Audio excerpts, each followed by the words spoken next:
Assalamualaikum warahmatullahi wabarakatuh. Salam damai sejahtera buat kita semua. Salam Om Swastiastu, Namo Buddhaya, salam kebajikan. Sahabat religi, selamat datang di podcast Kemangi, kabar Kemenak Pati. Senang sekali saya Atik Mufida bisa kembali menemani Anda semua dengan tema-tema yang menarik dan inspiratif seputar kegiatan di lingkungan kantor Kementerian Agama Kabupaten Pati. Hari ini kita akan berbicara tentang sesuatu yang sangat spesial, yaitu persiapan peringatan Hari Amal Bakti ke-79 Kementerian Agama Republik Indonesia, yang pada tahun ini mengusung tema Umat Rukun Menuju Indonesia Emas. Tentunya ini bukan merupakan peringatan saja, tapi sebuah momentum untuk mempererat persatuan dan juga kebersamaan bersama. Baik, sahabat religi, bersama saya di sini telah hadir narasumber kita, sosok orang pertama yang memiliki peran penting dalam persiapan Hari Amal Bakti di kantor Kementerian Agama Kabupaten Pati. Beliau adalah Kepala Kantor Kementerian Agama Kabupaten Pati, Bapak Haji Ahmad Saiku, Sarjana Agama, Magister Pendidikan. Assalamualaikum, apa kabar Pak Saiku? Waalaikumsalam Mbak Ati, kabarnya alhamdulillah sehat, baik selalu. Ya, alhamdulillah sehat, cerah ceria hari ini ya Pak. Alhamdulillah. Di luar juga suasananya, cuacanya tidak mendung seperti kemarin-kemarin.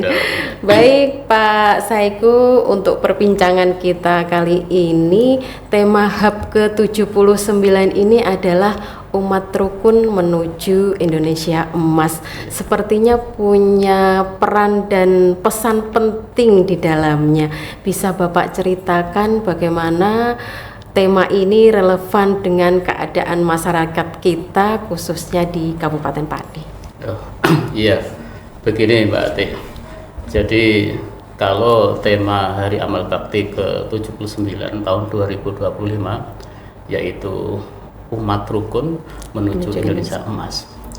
Jadi yang namanya rukun Mbak Ati, rukun ini adalah merupakan satu hal yang sangat penting sekali.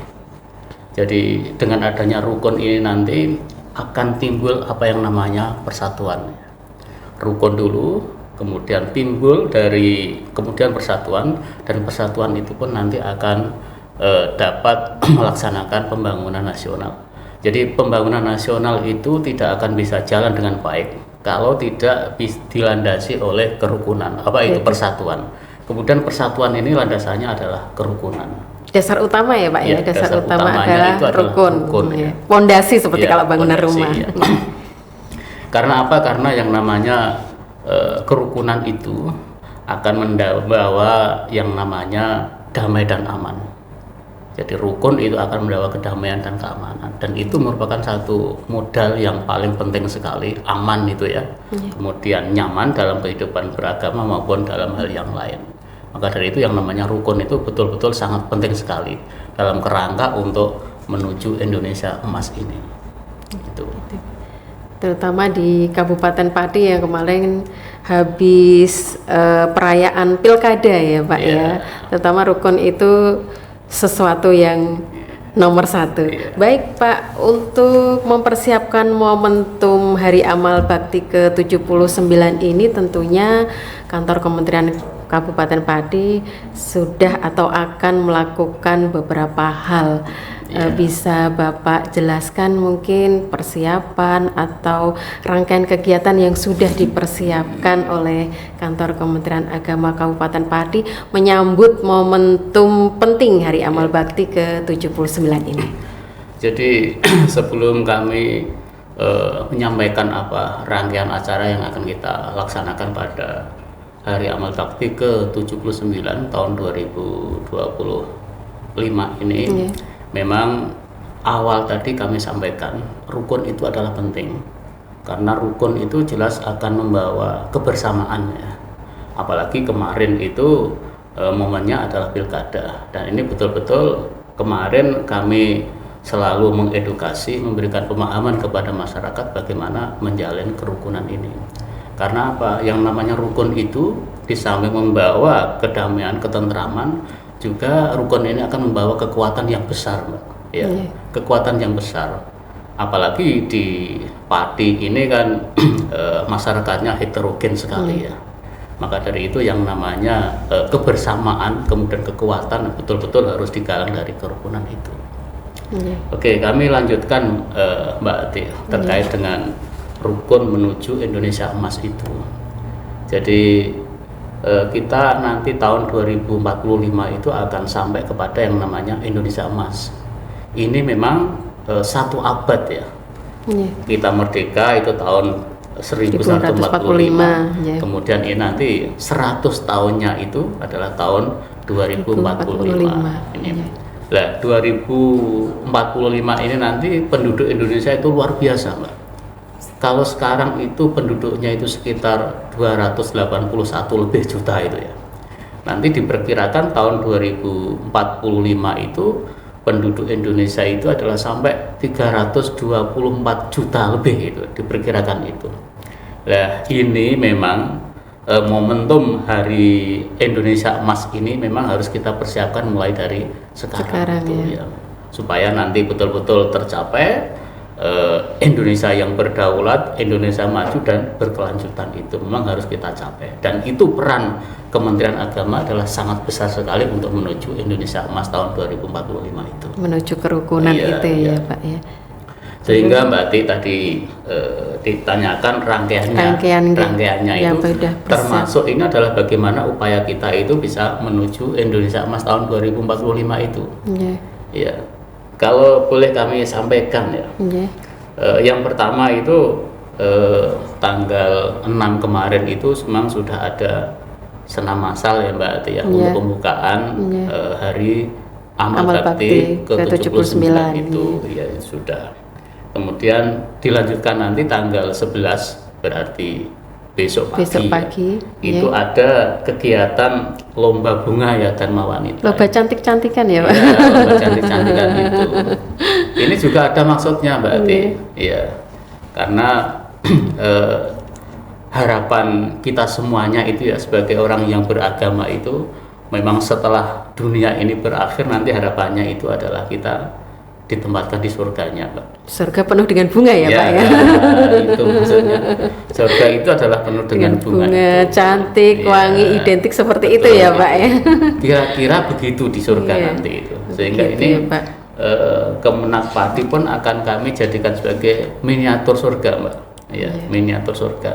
Baik itu tata ruangnya, kemudian bunganya, kemudian pelayanannya. Harapan kami ini adalah miniatur dari surga yang semuanya adalah indah. Gambaran dari surga nantinya ya Pak. Ya.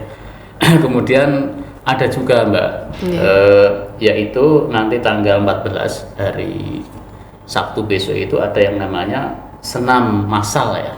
Senam massal itu kita sebut sebagai senam kerukunan Mbak. Kami akan mengundang semua tokoh agama, baik itu agama Islam, Hindu, Kristen, Katolik dan bahkan Buddha itu ya, yang ada di Pati akan kami ajak untuk senam bersama yang ada di Jayakusumo itu, yaitu dalam rangka bagaimana kita memanifestasikan yaitu namanya dengan harmonisasi dalam kerukunan beragama. Itu akan kami adakan senam itu. Kemudian harapan kami juga itu bahwasanya Hari Amal Bakti ini juga berdampak di masyarakat, sehingga setelah senam nanti kami juga akan melaksanakan kegiatan yang namanya lonceng wakaf uang ya. Mbak Ati sudah pernah dengar ya itu ya, lonceng wakaf uang? Baru dengar Pak.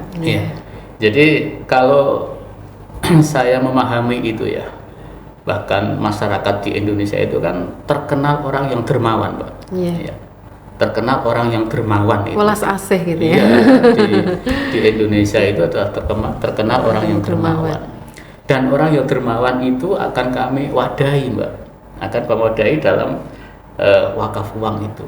Melalui satu aplikasi gitu Ya, ya Pak melalui ya. satu aplikasi. Pernah disampaikan Ya, Pak ya. Menteri kemarin.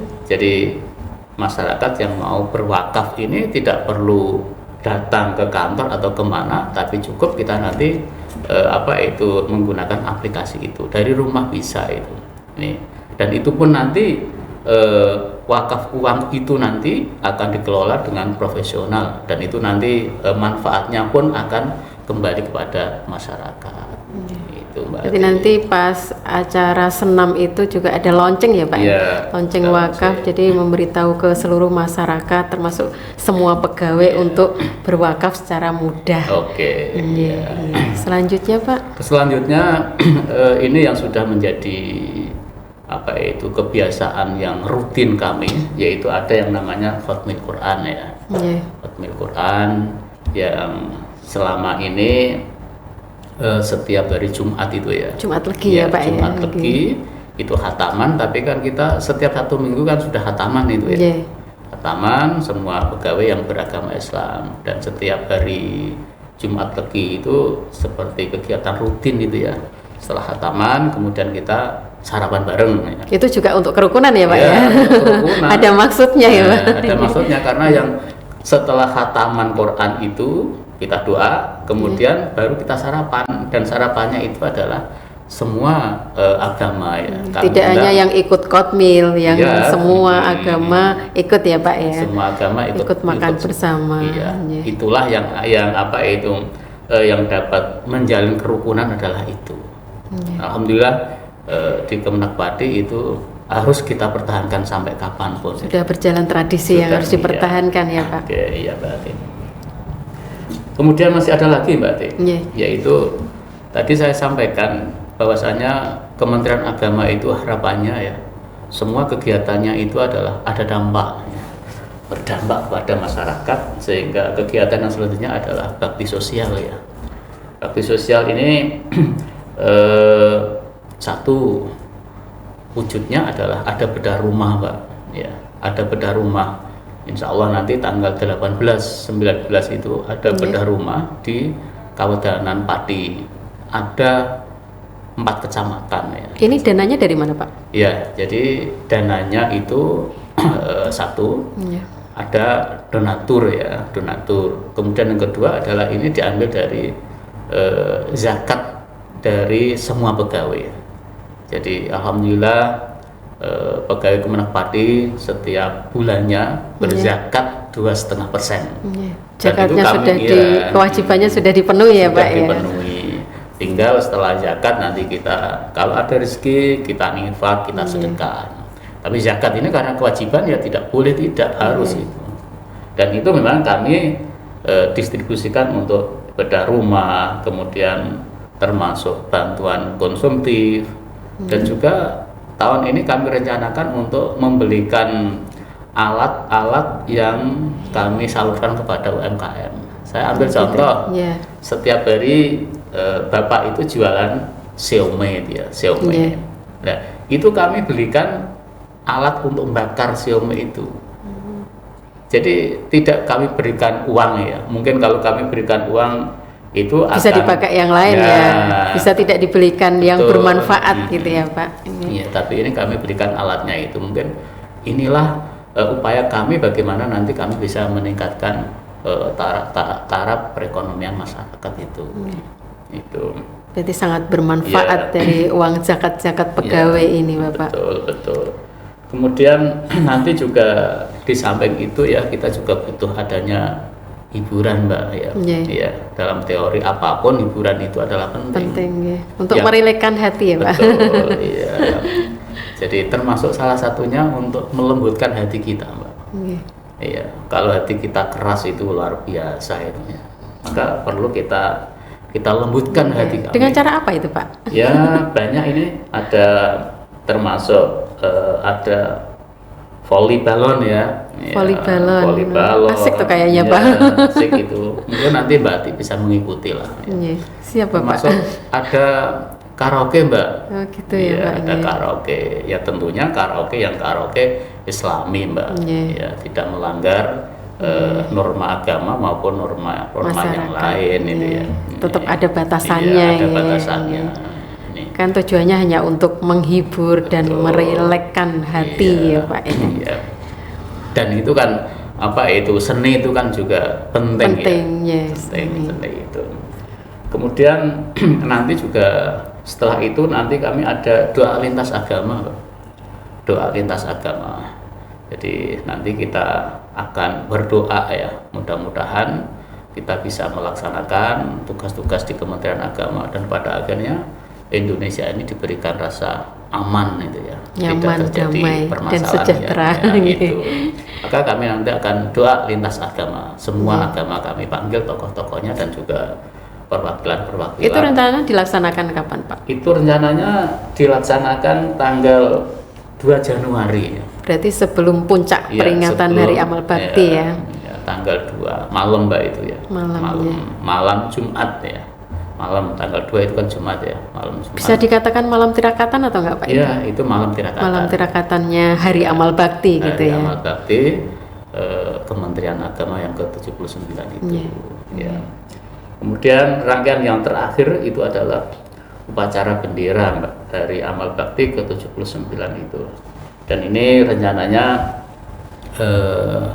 dilaksanakan di halaman Madrasah Alia Negeri 1 Pati. 1 Pati yang lebih luas ya Pak, karena pegawai Kemenak Pati kan ratusan, bahkan ribuan kalau semuanya.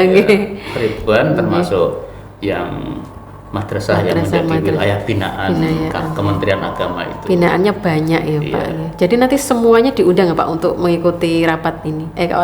Upacara. Iya, kelihatannya tidak semuanya. Karena kami mempertimbangkan banyak hal ya, termasuk tempat dan lain sebagainya. Jadi guru madrasah saja itu 7.000 lebih Mbak. Guru madrasah saja 7.000 lebih. Itu aja guru negeri ya Pak? Belum lagi yang... Ya itu guru yang swasta. Guru yayasan.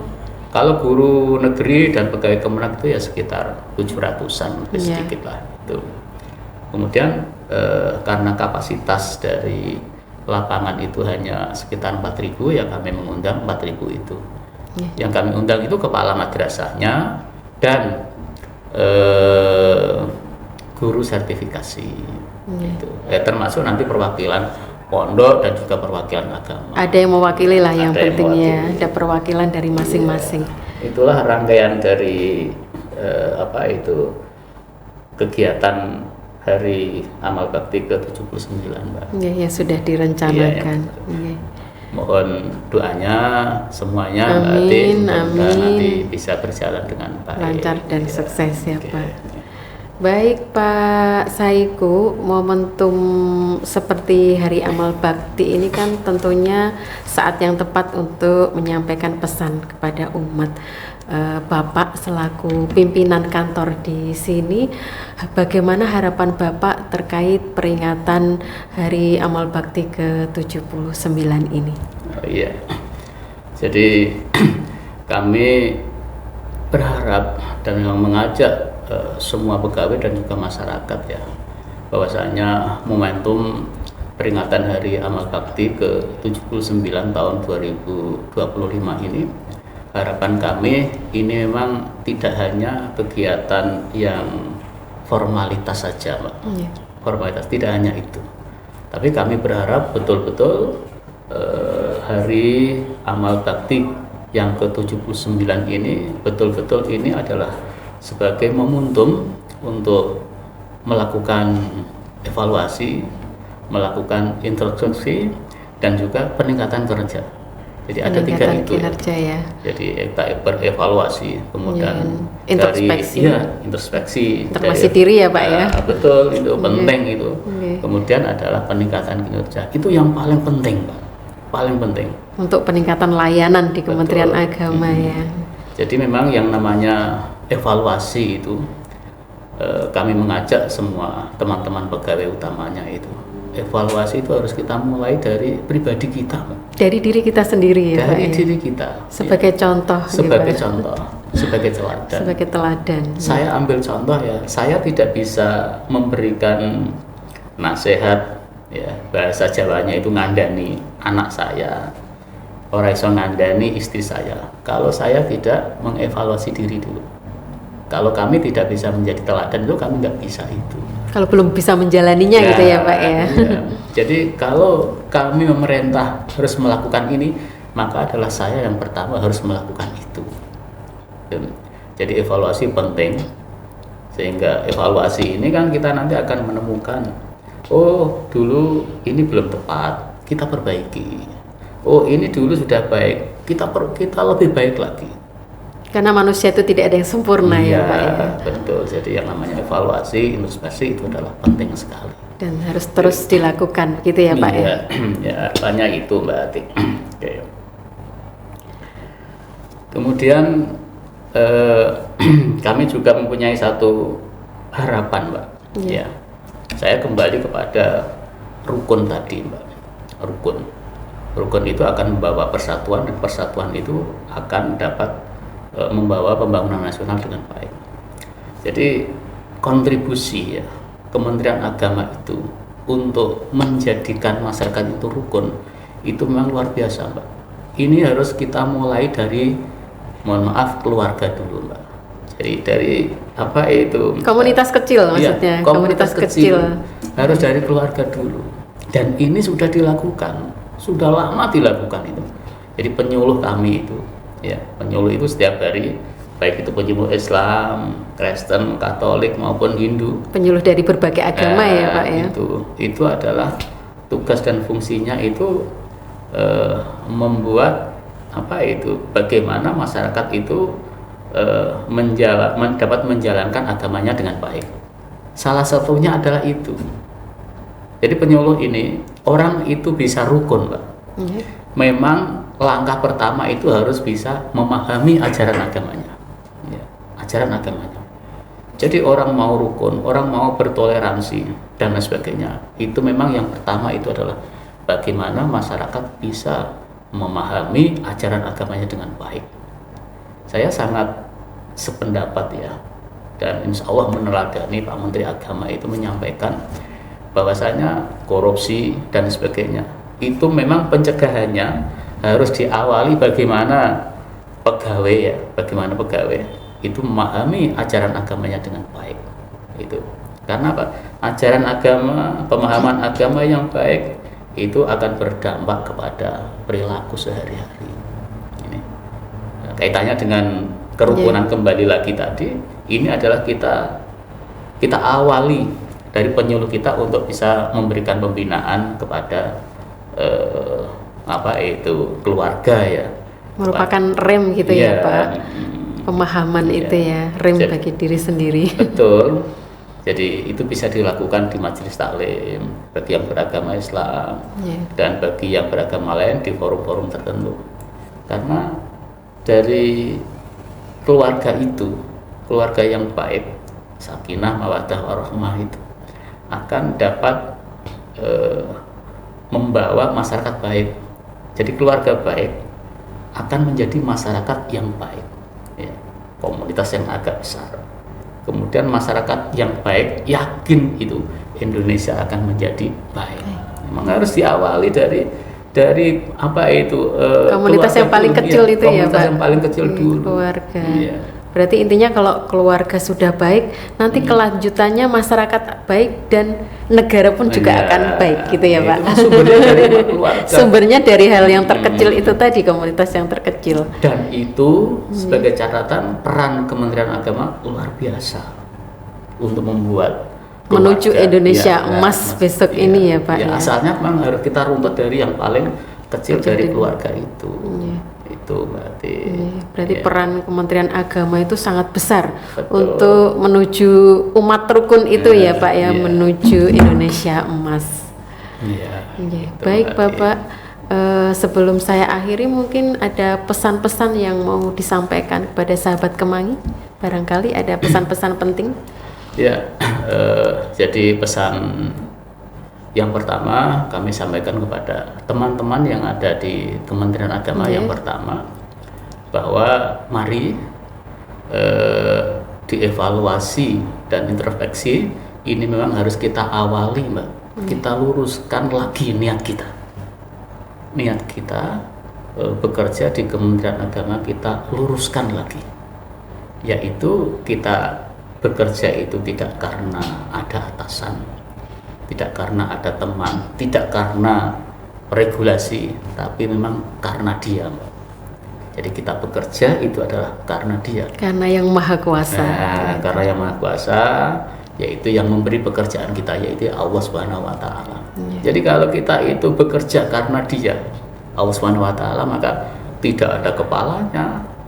Aturannya juga walaupun tidak begitu ketat dan sebagainya, tetap kita menjalankan itu dengan sebaik-baik, sesuai aturan regulasi yang ada ya Pak ya. Karena semuanya itu adalah nanti akan kita pertanggungjawabkan. Jadi mari kita luruskan niat kita dulu, Pak. Ya, niat kita luruskan. Setelah itu mari kita laksanakan pekerjaan ini dengan sebaik-baiknya. Insya Allah itu akan menjadi amal kita, Mbak. Dan menjadi berkah yang luar biasa. Menjadi berkah, iya. Itu Mbak Ati. Kemudian saya juga berpesan kepada teman-teman, utamanya kepada masyarakat, kami sampaikan bahwasanya pelayanan yang ada di Kementerian Agama ini dengan pelayanan yang proporsional dan profesional itu ya. Jadi Kementerian Agama ini merupakan rumah besar ya. Di dalam rumah itu ada banyak kamar ya, kamar Islam, Hindu, berbagai Katolik, agama. Buddha, Konghucu. Berarti rumah untuk semua agama. Untuk semua agama. Dan prinsipnya kami melayani secara proporsional dan profesional. Seimbang gitu ya Pak.